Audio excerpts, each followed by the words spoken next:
ठीक है, question number 8 का जो ऑप्शन डी है ये आपका करेक्ट होगा। ठीक है, आगे बढ़ते हैं। वो चर जो दूसरे चर का प्रभाव है क्या कहलाता है? 4 ऑप्शन आपके सामने दिए हैं। जी, स्वतंत्र चर, निर्भर चर सर, निर्भर चर, जी। डी वाला सर, डी। वो चर जो दूसरे चर पर प्रभाव डालते हैं उसको हम लोग क्या बोलते हैं? निर्भर चर बोलते हैं, जो कि ऑप्शन नंबर आपका यहाँ पर निर्भर चर, हाँ डी सही जवाब हो जाएगा, है ना। सही जवाब आपने दिया है। देखिए, अगर हम बात करते हैं स्वतंत्र चर के रूप में, तो स्वतंत्र चर क्या हो सकता है? इंडिपेंडेंट वेरिएबल क्या हो सकता है, बताइए? इंडिपेंडेंट वेरिएबल आसानी से हेर फेर किया जा सकता है, जिसमें आसानी से हेर फेर किया जा सकता है उसको हम लोग स्वतंत्र चर कहते हैं, इंडिपेंडेंट वेरिएबल कहते हैं। ठीक है, बिल्कुल बात सही है। एक टीचर किसी भी पाठ्यक्रम में, किसी भी लेसन प्लान में परिवर्तन आसानी से कर सकता है। चाहे हम क्यों ना संविधान की बात करें तो संसद आसानी से क्या कर सकता है, उसमें संशोधन कर सकता है। हाँ, तो सही जवाब यहाँ पे अगर हम बात करें तो ऑप्शन नंबर डी आपका करेक्ट होगा। मैं आपसे बता दूं कि एक स्वतंत्र चर का बहुत एग्जाम्पल है, बड़ा फेमस है, जो एग्ज़ाम में, परीक्षा में पूछा भी जाता है, आयु। ठीक है, आयु। तो आयु कौन सा वेरिएबल होता है? तो ध्यान रखिएगा, वो स्वतंत्र होता है ना। अब जैसे आयु क्या होती है? बढ़ती रहती है ना, है ना। एज जो है बढ़ती रहती है, एक जगह फिक्स नहीं होता। जैसे आज में शैशवावस्था में कोई बच्चा है तो फिर बाल्यावस्था में आएगा, फिर किशोरावस्था में आएगा।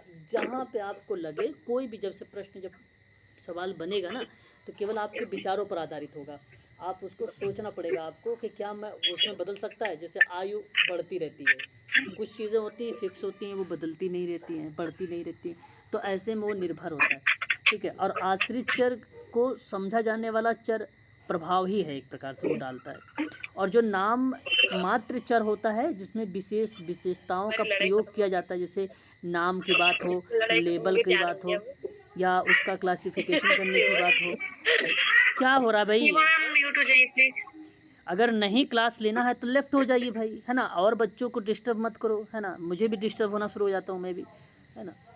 तो सांकेतिक वेरिएबल की अगर हम बात करते हैं तो वो बेसिकली क्या होता है? नाम पर आधारित होता है ना। तो हम जैसे किसी, जैसे मैंने कहा कि ये बॉयज़ हैं तो बॉयज़ की कैटेगरीज बना दिया, गर्ल्स है गर्ल्स की कैटेगरीज बना दिया, चाइल्ड है तो चाइल्ड की कैटेगरी बना दिया। तो इस तरीके से कैटेगरी बन, तो इसको संकेत बोलते हैं। इसको क्या बोलते हैं?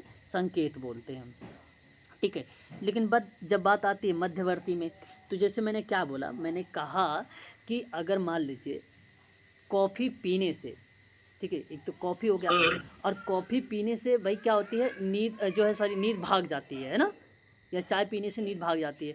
अच्छा, अब चाय में या कॉफ़ी में अगर हम बात करें, निकोटीन भी मिला हुआ है, तो वो दो चीज़ें उसमें बेसिकली हैं। ठीक है, तो उन दोनों के बीच में, जैसे निकोटीन के बीच में और प्लस में चाय के बीच में क्या प्रभाव पड़ रहा है? तो जो बीच का मेडिटर है, जो भूमिका निभा रहा है, उसको हम बोलते हैं मध्यवर्ती। तो एक सेंटर का लेवल आता है, जैसे दो चर दिखेंगे आपको, और उसके बीच में क्या प्रभाव पड़ रहा है, उससे क्या परिणाम निकल के आ रहा है, जहाँ मेडिटर की भूमिका होती है, उससे मध्यवर्ती वेरिएबल बोलते हैं। और इसके बाद मंडे की जो क्लास होगी आप लोगों की, शाम के 8 बजे वाली, तो उस क्लास में बेसिकली हम जिक्र ही यही करेंगे मध्यवर्ती वेरिएबल को लेकर आप लोगों से शाम को, कि रिसर्च में क्या क्या चीज़ें इंपॉर्टेंट है। अभी 2-3 दिन आप लोगों की मैं बैक टू बैक क्लास चलाऊंगा केवल क्वेश्चनों पर। ठीक है, तो ऑप्शन यहाँ पे जो करेक्ट होगा वो option number B is the right answer होगा। ठीक है सर पूजा यादव अनम्यूट है। हाँ सर संकेतिक चर जो है सर, उसमें जैसे आपने कैटेगरी बताया कि कैटेगरी में बढ़ता है, उसमें सर कास्ट भी आ सकता है। हाँ, देखिए बिल्कुल सर, अनुसूचित जाति हो गया, जनजाति हो गया, सामान्य हो गया, ओबीसी हो गया, एससी एसटी हो गए, बिल्कुल आप ये कैटेगरीज हो गई, जहाँ पे आपको लगे कि मैंने कैटेगरीज डिवाइड हो गई। ठीक है, लोगों का एक प्रकार से समूह बन गया, तो वो बेसिकली क्या हो जाता है? वो सांकेतिक होता है, उसको नॉमिनल कहते हैं हम लोग, उसको हम लोग नाम मात्र अगर बोल सकते हो तो आप वो भी बोल सकते हो। साथ ही साथ श्रेणी श्रेणी भी बोल सकते हो आप, श्रेणी के आधार पे भी वेरिएबल बोल सकते हो, है ना। तो इसके कई नाम भी हैं, तो हमने कैटेगरीज वाइड भी डिवाइड कर देते हैं, वही पार्ट है। जैसे आपने जो बोला वो कैटेगरीज के आधार पर बोला है आपने। ठीक है, ओके सर, थैंक यू। ठीक है, चलिए आगे बढ़ते हैं, अगला सवाल लेते हैं। देखिए, एक सवाल ये है कि निम्नलिखित में से कौन सा सही जोड़ा है, मतलब गलत यहाँ पे 3 दिए गए हैं और चौथा आपको जोड़ा बताना है। तो चौथा जोड़ा कौन सा हो सकता है ना, ये आपको बताना है। तो पहले कह रहा है कि वीटी कृष्णाचारी, क्या ये समाज कार्य शोध से रिलेट हैं? तो मैं आपसे कहूँगा कि नहीं, ये तो सिविल सर्विसेज हैं। क्यों भाई, आपने सुना होगा कृष्णाचारी का नाम, और ये बेसिकली किस में आते हैं, ये आते हैं सिविल सर्विसेज में, ठीक है, सिविल सर्विसेज में। तो इसलिए ये आपका सही नहीं हुआ, तो आपको सही जोड़ा मिलाना है। अब फिर उसके बाद करते हैं पीएल ब्रायन। अब पीएल ब्रायन का नाम अगर हम बात करते हैं तो महिलाओं के कल्याण पे इनकी बात आती है, और ये आपका ऑप्शन सही है।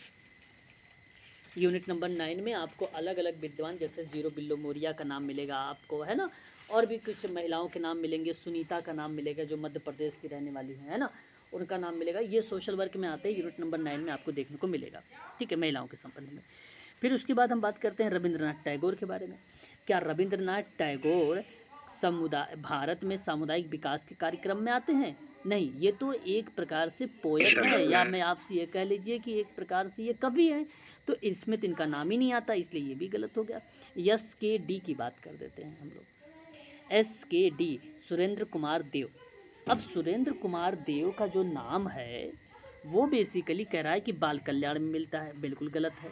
बाल कल्याण में इनका नाम मिलता नहीं। अभी आप लोगों ने बाल विकास पर काफ़ी हम लोगों ने बात भी किया था, रोज का नाम था, हरलोक का नाम था, न्यूबैक का नाम था, कई विद्वानों का नाम अभी हमने हाल ही में जिक्र किया है, तो इसलिए बाल कल्याण में इनका नाम तो आएगा नहीं। तब इनका नाम कहाँ आता है? इनका नाम SK देव, सुरेंद्र कुमार देव का भारत के सहयोग और पंचायती राज से पहले केंद्रीय कैबिनेट मंत्री थे, वहाँ पे हमें इनको देखने को नाम मिलता है।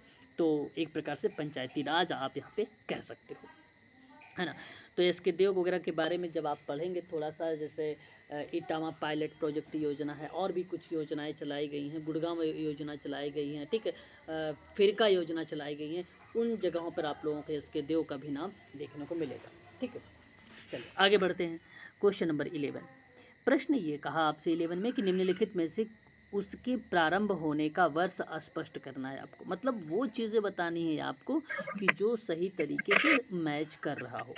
जैसे आप सोचिए एक बार, क्या मैं मानवाधिकार को 1944 लगा सकता हूँ? 1944 अगर आप जी सर। कंफ्यूज हैं कोई बात भारतीय नहीं, संविधान 1949 सर।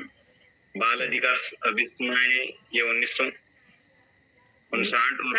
और राष्ट्रीय बाल नीति 1976। ये आपका सही है।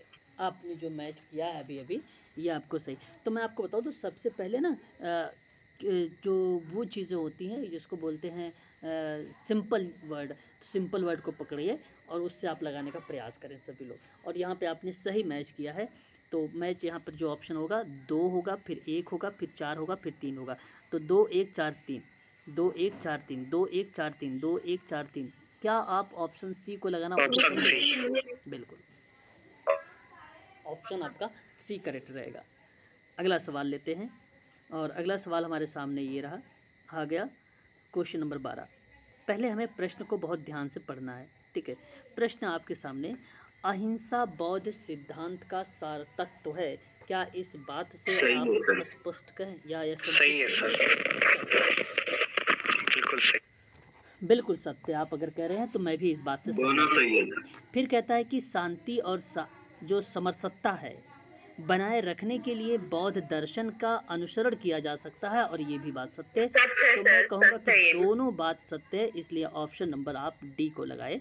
ए और आर दोनों सही हैं। बात करते हैं क्वेश्चन नंबर 13 के बारे में। क्वेश्चन नंबर 13 कहता है कि निम्नलिखित कानूनों को उसके पारित होने के वर्ष के साथ सम्मिलित करें आप, है ना।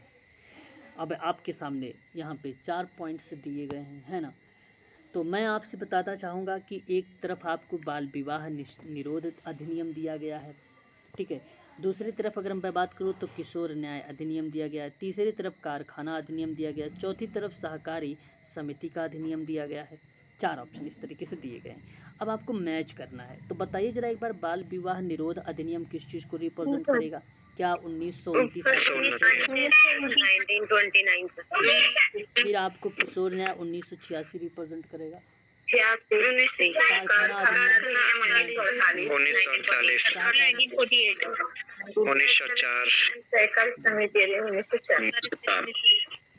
बिल्कुल सही जवाब यहाँ पर आपका आ जाएगा। तो मैं कहूँगा कि आप ढूंढिएगा 1 3 4 2, 1 3 4 2, 1 3 4 2, 1 3 4 2, option number C. Option C. हाँ ठीक है, ये ऑप्शन आपका सही चला जाएगा। अब जी क्वेश्चन नंबर 14 देख लीजिए एक बार आप सभी लोग। क्वेश्चन नंबर 14 नंबर सवाल कह रहा है कि चर एक अनुभाविक गुणधर्म है जो निम्नांकित मान धारण करता है। देखिए जब चर वगैरह आ रहे हों तो मैं आपसे कहूँगा कि आप निश्चिंत रहें, टेंशन ना लें। ये रिसर्च का क्वेश्चन है और रिसर्च मैं अभी नहीं करवाया हूँ, इसलिए अगर गलत कर रहे हैं यहाँ पे इस सवाल को, यहाँ आप कह रहे हैं कि परिमाणात्मक या मात्रात्मक मान बेसिकली क्या होता है, चर। अनुभाविक का मतलब होता है, पहली बात आप ध्यान रखें, अवलोकन कह सकते हैं या अनुभवजन्य डेटा कह सकते हैं। डी होगा सर, गुणात्मक मान होगा सर। गुणों के आधार पे डी सर, डी 101%। 101% गुण पर आधारित गुणात्मक, है ना। देखो संख्या पर आधारित क्या है, कारण संबंध पर आधारित, भविष्यवाणी पर आधारित, परिणाम पर आधारित, ये कहाँ है, ये सी पर है, संख्या पर। गुण पर आधारित अगर मैं बात करूँ, गुण अब अनुभाविक गुणधर्म है तो जाहिर सी बात है ऑप्शन नंबर डी आपका करेक्ट होगा। ठीक है, तो आसान सवाल है, अनुभव गुण पर आधारित था, option number D is the right answer. जाति एक सदस्यता का आधार निम्नलिखित में से कौन सा हो सकता है। क्वेश्चन नंबर 15, जन्म के द्वारा। चलो जाति की सदस्यता का आधार जन्म के, अब देखो ऐसा थोड़ी है कि नाम के आधार पे आप कहोगे भैया जाति है उसकी, ये नाम की, भाई ये फलाने, ये नाम है तो ये फलाने जाति का होगा, ये धर्म है उसका तो ये फलाने जाति का होगा, ये आर्थिक स्थिति उसकी तो फलाने जाति की होगी।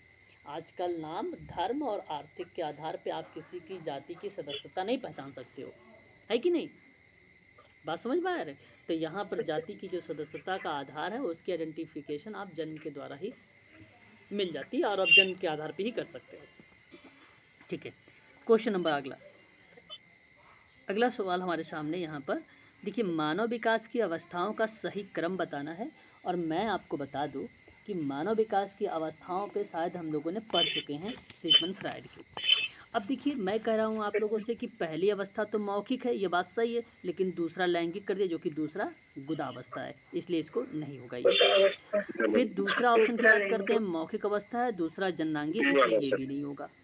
फिर उसके बाद तीसरा ऑप्शन की बात कर लेते हैं, मौखिक अवस्था गुदावस्था, अच्छा लैंगिक अवस्था भी सही गया। फिर उसके बाद काम प्रसूति अवस्था भी सही है, ऑप्शन नंबर सी ऑप्शन आपका यहाँ पे करेक्ट हो गया। तो आप प्रश्नों को पढ़ें और उसके बाद क्रम को मिलाते हैं। जन्म से 1 वर्ष क्या है, मौखिक अवस्था है, 2 से 3 वर्ष गुदावस्था है, 3 से 4 वर्ष लैंगिक अवस्था है, उसी में एक इलेक्ट्रा ग्रंथि पाई जाती है और एक ओडिपस कॉम्प्लेक्स पाया जाता है, ग्रंथि पाई जाती है लैंगिक अवस्था में ही। फिर उसके बाद काम प्रसूति की अवस्था 6 से 12 वर्ष की होती है। फिर जन्नांगी अवस्था होती है 12 से 20 भी कहीं मिलता है तो कहीं 12 से 18 भी मिलता है। ठीक है, क्वेश्चन नंबर 17 पर बात करते हैं। चलिए क्वेश्चन नंबर 17 देखते हैं। कहता है कि जब समग्र में प्रत्येक इकाई को प्रतिदर्श में शामिल किया जाए तो एक समान अवसर होते हैं, तो उस प्रकार का प्रतिदर्श कहलाता है क्या। जी, क्वेश्चन नंबर 17 का आपने जवाब डी। देखिए जब समग्र में प्रत्येक इकाई को प्रतिदर्श में शामिल किया जाए समान अवसर पर, तो वो क्या हो जाएगा, प्रोबेबिलिटी। जहाँ सभी लोगों की बराबर चुने जाने की संभावना होती है वो क्या कहलाता है, प्रोबेबिलिटी कहलाता है। हाँ, संभाविता बोलते हैं उसको, प्रोबेबिलिटी बोलते हैं। ठीक है, हाँ, option D is the right answer. ठीक है, अब देखिए उद्देश्य पूर्ण में क्या हुआ, उद्देश्य मतलब विशिष्ट उद्देश्य के लिए कोई शोध हो रहा हो तो उद्देश्य पूर्ण हो जाता है वो। नॉन प्रोबेबिलिटी में जहाँ किसी के भेदभाव के आधार पे आप काम कर रहे हो, भेदभाव कर रहे हो, तो वहाँ पर क्या वो नॉन प्रोबेबिलिटी हो जाएगी। क्रमबद्धता में जहाँ क्रमबद्धता यानी एक प्रकार से सीक्वेंस लागू करते हो वो क्रमबद्धता पे आधारित हो जाती है। ठीक है ना, तो ये चीज़ ध्यान रखिएगा। बात करते हैं क्वेश्चन नंबर 18। क्वेश्चन नंबर 18 कहता है वैयक्तिक अध्ययन में प्रकारात्मक अभिगम किसके द्वारा विकसित किया गया था। Question number 18।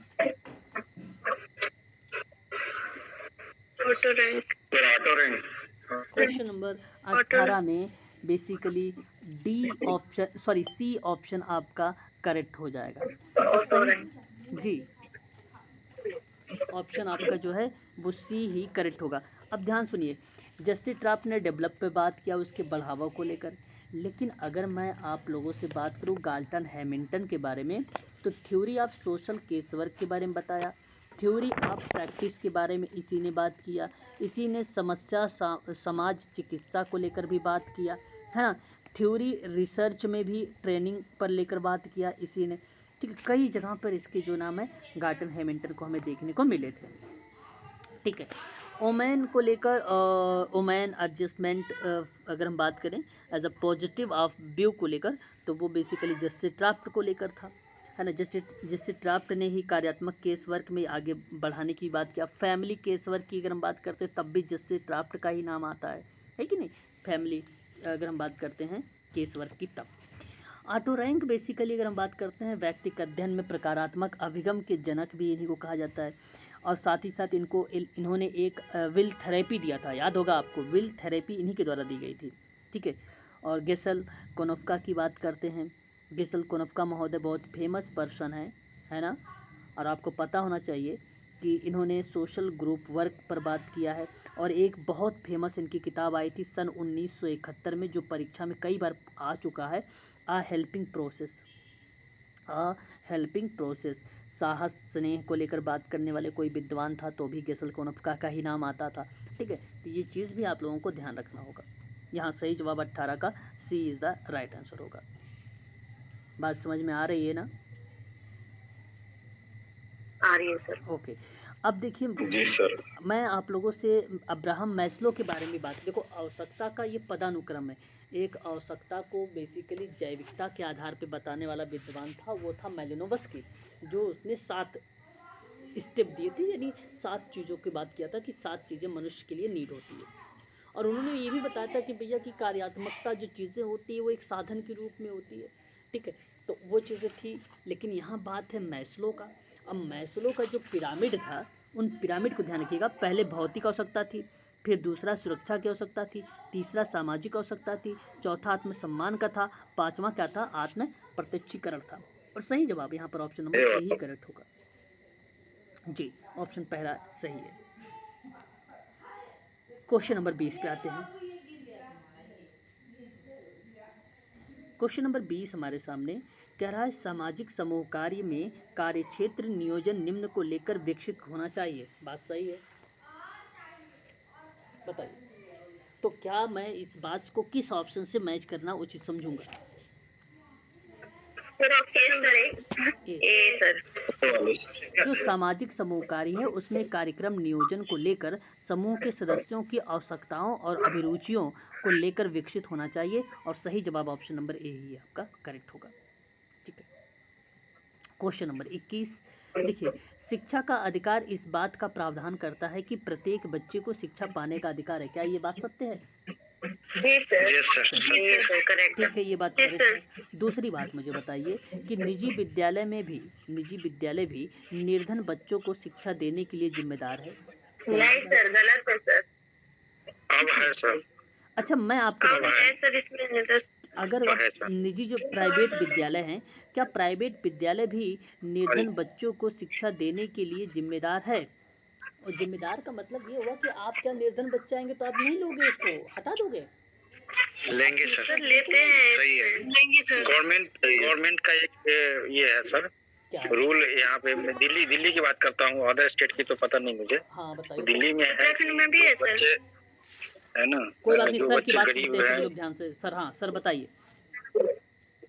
जी सर, जो बच्चे गरीब हैं जी, वो चाहे प्राइवेट कॉर्पोरेट हॉस्पिटल हो या फिर स्कूल हो, जी। विद्यालय हो, सब में जो है सो प्रावधान है गरीब बच्चों को लेने का। बिल्कुल बिल्कुल स्कूल में correct सर बात। 25% का होता है ना कोटा। बिल्कुल हाँ ऐसे है, हाँ। देखिए दिल्ली में है, और पता नहीं आगे का नहीं दूसरे स्टेट का पता नहीं। अदर भी स्टेटेड में है, अदर स्टेट में भी है सर। और मैं आपको बता दूं कि अब अगर परीक्षा 2023 दिसंबर में आ रहा है तो आप बेझिझक लगा के ऐसे प्रश्नों को सत्य करिएगा, ठीक है। ऐसे प्रश्नों को दोनों सत्य करिएगा। और मैं आपसे कहूँगा कि व्याख्या तो नहीं होगी। क्यों नहीं होगी? क्योंकि एक तरफ शिक्षा का अधिकार का प्रावधान की बात किया, एक तरफ निजी विद्यालयों को लेकर प्राइवेट की बात कर लिया, जहाँ पे उनकी बात किया, तो यहाँ व्याख्या तो नहीं होगी।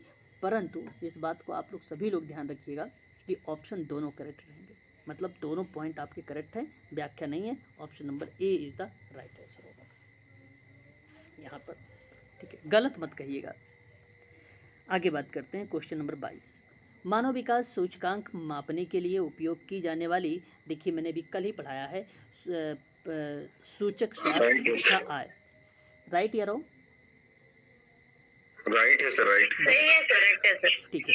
फिर आप बताइए कि बेरोजगारी, अब आप ध्यान सुनिए कि बेरोजगारी मानव विकास को निष्प्रभावी कर सकती है। क्या ये भी सही है सत्य है? सही है सर। निष्प्रभाव मतलब उसको प्रभाव ही नहीं रहेगा, ये भी सही रहेगा। देखिए मेरा पॉइंट ऑफ व्यू, आप लोगों का जो पॉइंट ऑफ व्यू है और मैं समझ गया, मेरी बात ध्यान से सुनिएगा। क्या अगर आप लोग बेरोजगार हैं तो मानव विकास को, आपके डेवलप को निष्प्रभावी कर सकती है? सर प्रभावी हो करेगी ना, प्रभाव पड़ेगा ना अगर बेरोजगार है तो। क्या मतलब, क्या प्रभाव मानव विकास पे पड़ेगा? सर जब रोजगार नहीं पड़ेगा,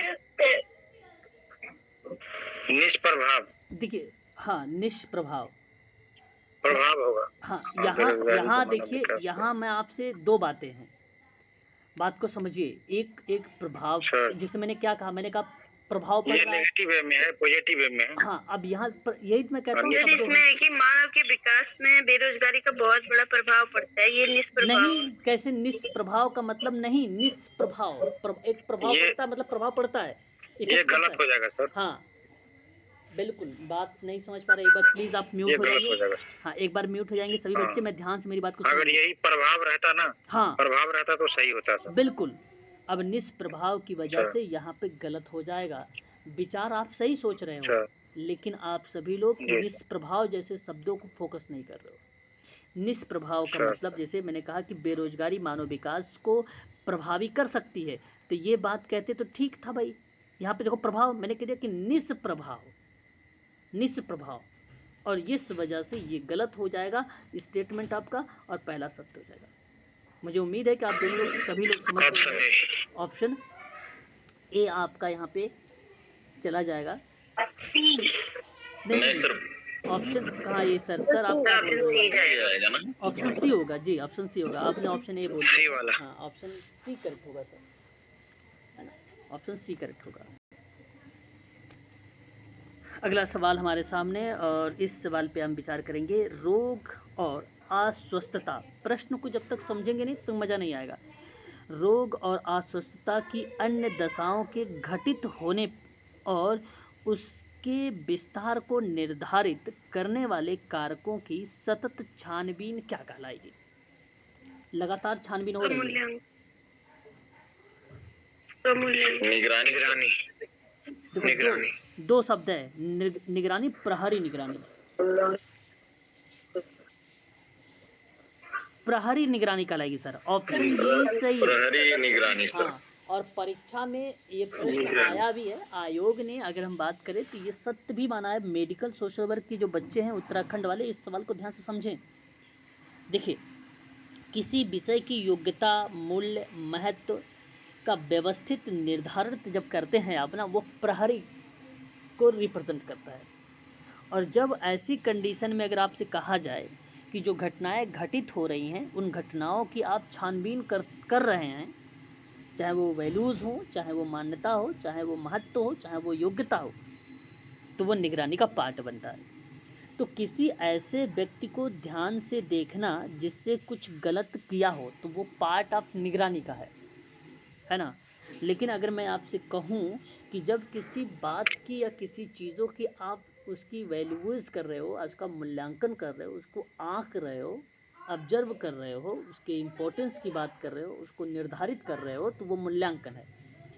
और जब कभी आप सही गलत प्रदत्त डेटा को आप अर्जित कर रहे हो, जैसे मैंने कहा कि आप किसी चीज़ को फील्ड में गए और आपने वहाँ से डेटा अर्जित करने की बात कर रहे हैं आंकड़ों का, तो वो सर्वेक्षण का ही पार्ट है। तो सर्वेक्षण कभी एक जगह रुक के नहीं किया जाता है, अस्थायी रूप से अस्थायी तरीके से सर्वेक्षण किया जाता है, वो सर्वे कहलाता है। तो बट यहाँ सही जवाब option number D is the right answer. D option आपका करेक्ट होगा। क्वेश्चन नंबर आपके सामने फिर आता है 23 नंबर का सवाल, सॉरी 24। सही रास्ते से घूम जाना। अब ध्यान समझिए, सही रास्ते से घूम जाना, क्या आप इसे संस्कृति कहोगे, मानकीय व्यवस्था कहोगे, सामाजिक व्यतिक्रम कहोगे, या उपर्युक्त सभी कहोगे? सही जवाब क्या जवाब देना चाहिए? सभी से मानकीय व्यवस्था। सामाजिक व्यतिक्रम। अच्छा, अब मैं आप लोगों से एक एक करके थोड़ा सा जिक्र करना चाहूँ। देखो, एक तो संस्कृति है, सोशल एंड कल्चर की बात जब हम करते हैं पूरी डीप में, सोशल कल्चर वगैरह, तो वो नाम बेसिकली सेरोकिन का आता है। और सेरोकिन वहाँ पे फिर संस्कृति में वहाँ पे वो चीज़ें सत्य हो जाती है। जब मानकीय व्यवस्था की बात करते हैं हम लोग, तो यहाँ बेसिकली मानव अवधारणा पर चर्चा की बात होती है, मानव अवधारणा की चर्चा पर बात होती है। तो मानव अवधारणा की चर्चा पे जब बात करती हैं हम लोग करते हैं, तो वो कार्लोस का नाम आता है। मानव प्रणाली की बात करते हैं तो सन 1971 में ही कार्लोस ने बात किया था इसके बारे में। तो सही रास्ते से घूम जाना मतलब एक प्रकार से मानव का विकास करना, संस्कृति को डेवलप करना। और सामाजिक व्यतिक्रम का मतलब होता है विचलन एक अभिव्यक्ति के रूप में देखा जा सकता है, परिणाम नहीं तो वहाँ पे सामाजिक संघर्ष का प्रक्रिया आ जाए। अब जब सामाजिक संघर्ष, जैसे हमारे बीच और आपके बीच सामाजिक संघर्ष, कोई पार्ट को लेकर सामाजिक संघर्ष, मतलब ग्रुप में कर रहे हो, कम्युनिटी में कर रहे हो, कोई बातचीत पर विचार विमर्श, तो वहाँ पे संघर्ष बन रहा है।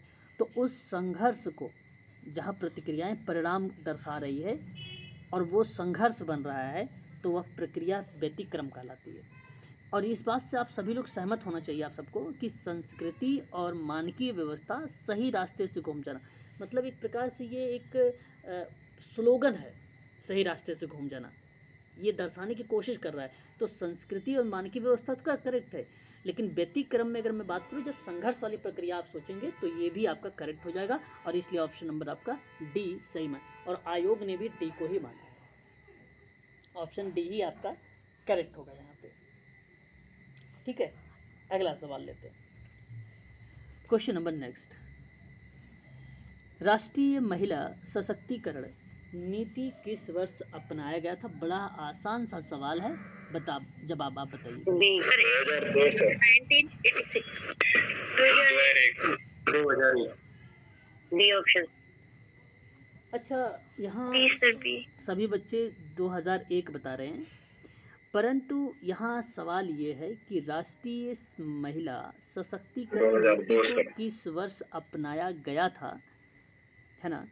महिला सशक्तिकरण नीति है, तो हम 2001 की बात कर लेते हैं। चलिए ठीक है, उचित है।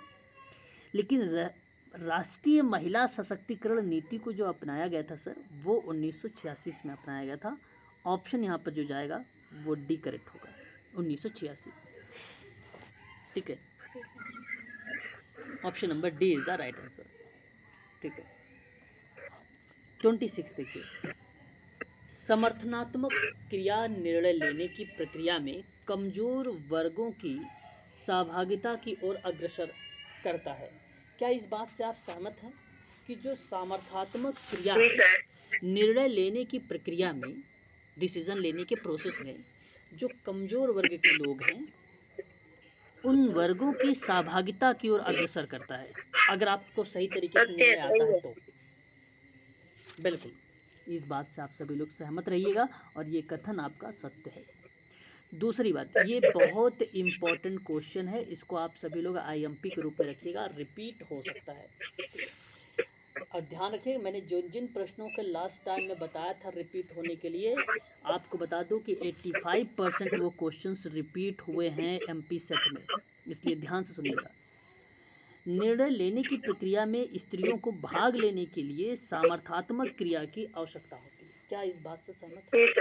सही है सर। अगर ये बात दोनों सत्य है तो क्या आप कह सकते हो कि व्याख्या है या व्याख्या नहीं है? सर व्याख्या है सर। बिल्कुल सही जवाब तो सर है आपने आया, सर। जी सर। बिल्कुल है सही सर जवाब आया। व्याख्या। यस, यहाँ आपने सही जवाब दिया है कि निर्णय लेने की प्रक्रिया में स्त्री या स्त्रियों के भाग लेने के लिए सामर्थ्यात्मक क्रिया की आवश्यकता होती है। और सामर्थ्यात्मक क्रिया क्या है? निर्णय लेने की प्रक्रिया में कमज़ोर वर्गों को सहभागिता की ओर अग्रसर करता है। और व्याख्या है ए आर दोनों सही हैं, और जो है आर ए की सही स्पष्टीकरण करता है, सही व्याख्या करता है, इसलिए ऑप्शन नंबर सी आपका सही हो जाएगा। मानक के इस प्रकार के स्तर के शून्य बिंदु निरपेक्ष होता है। अब ध्यान दीजिए, ये टेस्ट शून्य होता है, मैं आपको पढ़ाऊंगा ये। अनुपात है सर। अनुपात में सी ऑप्शन सर। अनुपात। हाँ सर, सी ऑप्शन सर। जी, अनुपात पैमाने पर मापा गया कुछ समय का गुण या कि अंतराल पैमाने को छोड़कर या एक अनुपात स्केल के साथ वहाँ एक निरपेक्ष शून्य बिंदु होता है। और निरपेक्ष शून्य बिंदु अंकित स्तर होगा। नहीं, अनुपात सर सही है, अनुपात सही है। और अनुपात। हाँ, निरपेक्ष शून्य बिंदु सर एक विद्वान थे, उनका नाम था, क्या नाम था? केल्विन। क्या नाम था? केल्विन। ये आधा ला है, केल्विन, ठीक है। और केल्विन के द्वारा दिया गया था ये निरपेक्ष शून्य, ठीक है, निरपेक्ष शून्य। और वही निरपेक्ष शून्य यहाँ पर है मापन के स्तर में, ठीक है। शून्य बिंदु निरपेक्ष होता है और अनुपात स्तर पर ये बात कही गई है। और बेसिकली ये जो स्तर है स्टीवंस, एस स्टीवंस ने दिया है। किसने दिया है? एस स्टीवंस ने दिया है ये चारों, ठीक है, ध्यान रखेंगे आप लोग। नाम के आधार पे, अंकित के क्रम के आधार पे, अंतराल के आधार पे और अनुपात के आधार पे, ठीक है। रेशियो, जैसे मैंने कहा कि भाई राम ने श्याम से 10 या दुगना अंक प्राप्त किया। राम जो है श्याम का दुगना अंक प्राप्त किया, तो श्याम का हो सकता है 10 नंबर हो, तो दुगना अंक पाने का मतलब हो गया 20। तो आपके यहाँ पे 20:10 एक रेशियो बन जाता है, अनुपात बन जाता है, ठीक है। अगला सवाल में आपको सम्मिलित करना है सूची 1 और सूची 2 से। बड़ा अच्छा सवाल आपके सामने दिया गया है, ध्यान से समझिए। एक तरफ चर है तो वेरिएबल किसको रिप्रेजेंट करेगा? क्या वेरिएबल संख्यात्मक आंकड़े हो सकते हैं? यस या no? Yes sir. Yes sir. जी सर। अगर मैं आपसे कहूं कि गुण और विशेषता क्या परिमाण को आप दर्शा सकते हो? परिमाणात्मक आंकड़े। जी सर। क्या अनुभाविक को अगर मैं बात करूं तो अनुभाविक आप प्राथमिक आंकड़े को दर्शा सकते हो, और प्रलेखी जो साक्ष्य होगा वो द्वितीयक आंकड़े को दर्शा। तो यहाँ मैं आपसे कहूँगा कि 3 1 4 2 3 1 4 2 आपको ऑप्शन में ढूंढना है, ठीक है। 3 1 4 2 3 1 4 2 3 1 4 2 option number B option. B. यहाँ पर आपका बी ऑप्शन हो जाएगा जी। अगला सवाल देखिए, अब ध्यान से सुनने का प्रयास करेंगे कि मापन का सांकेतिक स्तर सबसे निम्न और सर्वाधिक सरल होता है। क्या इस बात से सत्य है? सही है आप लोग? सही है सर। बिल्कुल, जब मापन का सांकेतिक स्तर सबसे निम्न और सर्वाधिक सरल होता है, और ये बात आपकी सत्य है। फिर कहता है कि जो वेरिएबल है, जो चर है, चर को बहुत से सांकेतिक उपवर्गों में भी वर्गीकृत किया जा सकता है। मैंने अभी उपवर्ग जैसा भी आप ही लोग, ये भी सही है सर। दोनों सही है सर। दोनों सही ये भी सही है सर। तो जब दोनों सही हैं तो ऑप्शन नंबर आप बी को लगा दीजिए, करेक्ट हो जाएगा। अब देखिए रिसर्च में मैंने ऑप्शन पढ़ा बी। नहीं है, लेकिन फिर भी आप लोग अपने मानसिक तर्क के आधार पे, अपने विचार के आधार पे बहुत अच्छा लेके चल रहे हो, और बहुत बढ़िया है। जब टॉपिक करोगे तो मुझे लग रहा है कि बहुत अच्छे समझ में आप लोगों को आएगा भी। अब देखिए, एक फील्ड वर्क जर्नल होता है जिसको हम बोलते हैं क्षेत्रीय कार्य। आपको बता दूं, ये क्षेत्रीय कार्य आप लोगों ने MSW में पढ़ा होगा, BSW में आप लोगों ने पढ़ा होगा। तो आप मुझे ज़रा बताइए इसका सही व्यवस्थित क्रम क्या होना चाहिए?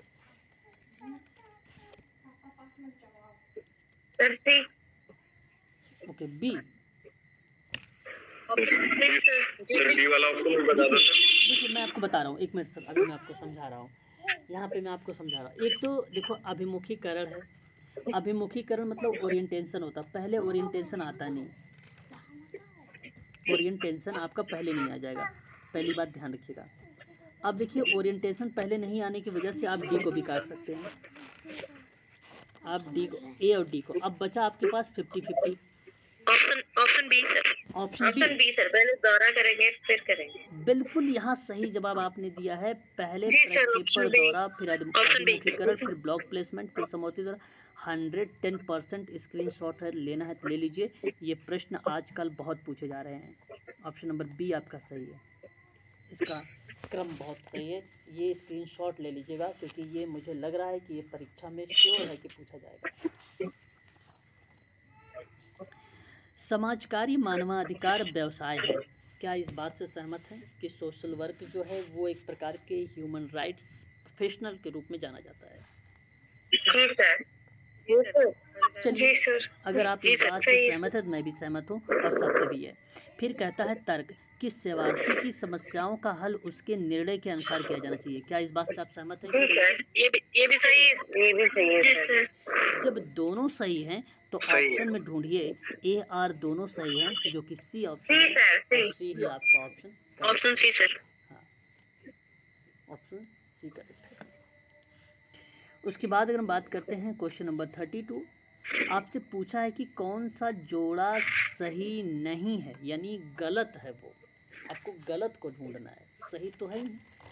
अब देखिए, क्या मुर्रे जी रोज़ का नाम अगर मैं आपसे जिक्र करूं तो मुर्रे जी रोज़ का नाम सामुदायिक संगठन में आता है, यस या नो? आता है सर। आता है। पीडी कुलकर्णी की बात करता हूँ तो पीडी कुलकर्णी भारत में सामाजिक नीति में नाम आता है, बहुत इम्पोर्टेंट है। सोशल पॉलिसी में आता है सर, ये भी सही है। अच्छा, क्या एचबी ट्रेकर को सामाजिक समूह कार्य में हम कह सकते हैं? समूह का। जी सर, ये भी सही है सर। जी सर, ये भी सही। क्या आप यहाँ पे MS सामाजिक व्यक्तिक अध्ययन में, हाँ ये आपका गलत है। गलत है सर। तो फिर बताइए इनका नाम कहाँ आता है, बताइए सर। MS सामाजिक विकास। अरे वाह, वेरी गुड, बहुत बढ़िया। मुझे उम्मीद नहीं थी कोई बच्चा बता पाएगा। वेरी गुड, बहुत सर, बढ़िया, डेवलपमेंट में बोल रहे हैं। बहुत बढ़िया, Social बहुत अच्छा, development। Good. Some aspect of social development, सामाजिक विकास में इनका नाम आता है। बहुत बढ़िया जवाब, ऑप्शन नंबर डी यहाँ पे करेक्ट हो जाएगा। बहुत अच्छा जवाब आया है, बहुत बढ़िया। चलिए अगला सवाल देखते हैं एक बार और। अगला सवाल हमारे सामने आ गया है 33। सुमिलित करना है आपको, बताइए। सिमर का नाम बताओ, मैकाइबर का नाम बताओ, यूबैक का नाम।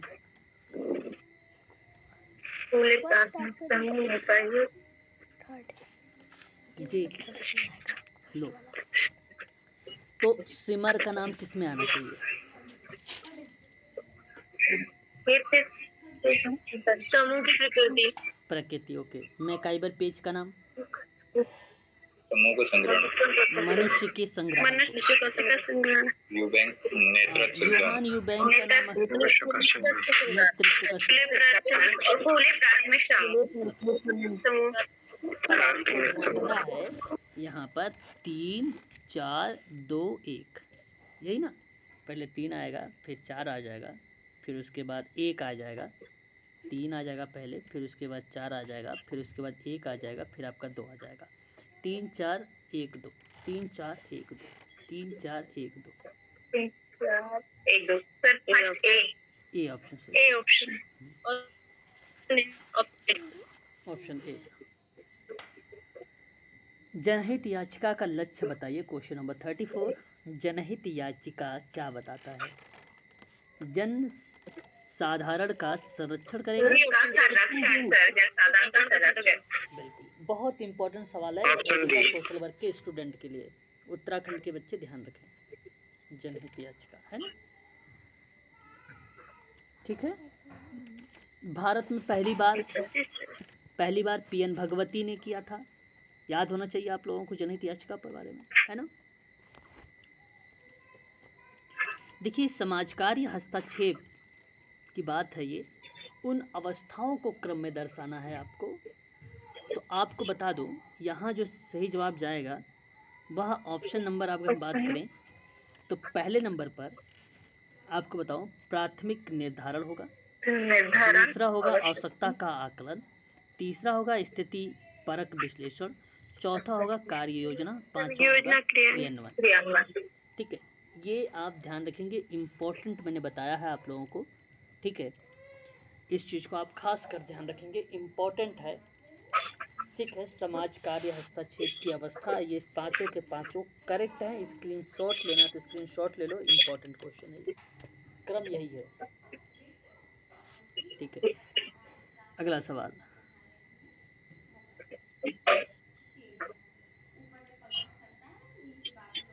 वैयक्तिक अध्ययन प्रक्रिया का क्रम आपको दर्शाना है।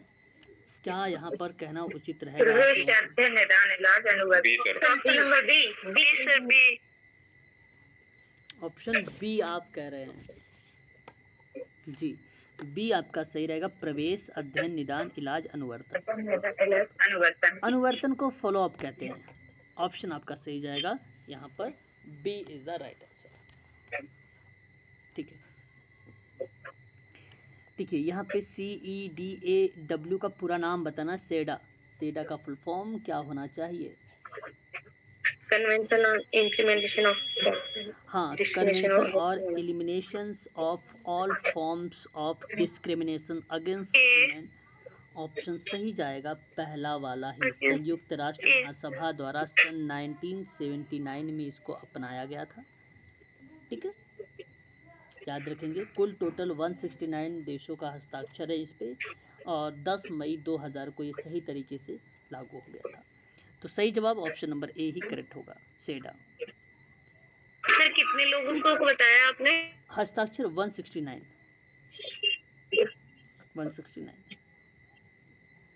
अब ध्यान से सुनिए, यहाँ पे मानक विचलन, मानक विचलन जानते हैं, चरों के बीच संबंधों को स्पष्ट करना मानक विचलन होता है, मानक विचलन होता है, ठीक है। और अगर मैं बात करता हूँ सहसंबंध, तो सहसंबंध बेसिकली विभाजन के लिए अंतर्गत फैलाव को स्पष्ट करता है, कोरिलेशन। और फिर अगर मैं बात करता हूँ काई स्क्वायर के बारे में, किसके बारे में? काई स्क्वायर के बारे में। तो काई स्क्वायर क्या होता है? ये दो चरों या दो प्रतिदर्शों के बीच अंतर के सार्थकता को स्पष्ट करता है, काई स्क्वायर। और बात रही टी टेस्ट की, तो टी टेस्ट क्या हुआ भाई? गुणों के साहचर्य की व्याख्या करते हैं। तो ये पहले नंबर पे तो 1 हो जाएगा, दूसरे नंबर पे 3 आ गया था, तीसरे नंबर पे 4 आ गया था, और लास्ट में 2 आ गया। तो 1 3 4 2, 1 3 4 2, 1 3 4 2, 1 3 4 2। Option B sir, option B ही आपका करेक्ट हो जाएगा। अगला सवाल, औद्योगिक समाज सेवा को हमें मैच करना है। क्या आप औद्योगिक सेवा योजन अधिनियम आप 1986 लगाना उचित समझेंगे? देखिए, 1946। हाँ, देखिए एक चीज़ बता दूं, आप लोगों की ये लास्ट क्लास है, लास्ट क्वेश्चन है ना, ठीक है। ध्यान सुनिए, औद्योगिक सेवा योजना अधिनियम की बात करेंगे तो 1946 है, और श्रमिक संघ अधिनियम की बात करेंगे 1926, और मजदूर भुगतान अधिनियम की बात करेंगे तो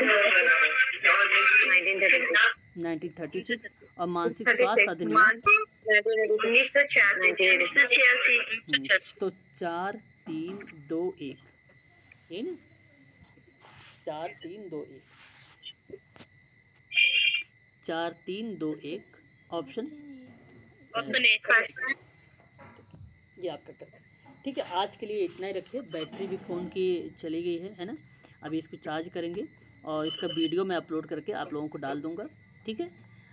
और जो है आप सभी लोग बराबर क्वेश्चंस करिए कि क्लास 8:30 वाली नहीं रहेगी, ये मंडे को मैं आप लोगों के पास जो है दिल्ली आ जाऊंगा, ठीक है। मैं अभी जो है लेने आया हूँ, ठीक है, बच्चे वगैरह को यहाँ से लेकर चलेंगे। कल नहीं रहेगी ना क्लास? नहीं, शाम को 8:30 वाली क्लास नहीं रहेगी, है ना। कल क्लास रहेगी, क्लास रहेगी आपकी।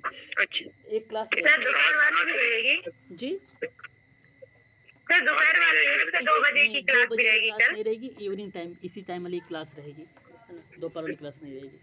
मंडे से सब कुछ चीज़ अगर करेंगे ना, मंडे को सारी चीज़ें, मंडे को आ जाऊँगा घर पे, ठीक है। आज नहीं है सर ना? नहीं, आज नहीं है सर, ठीक है। थैंक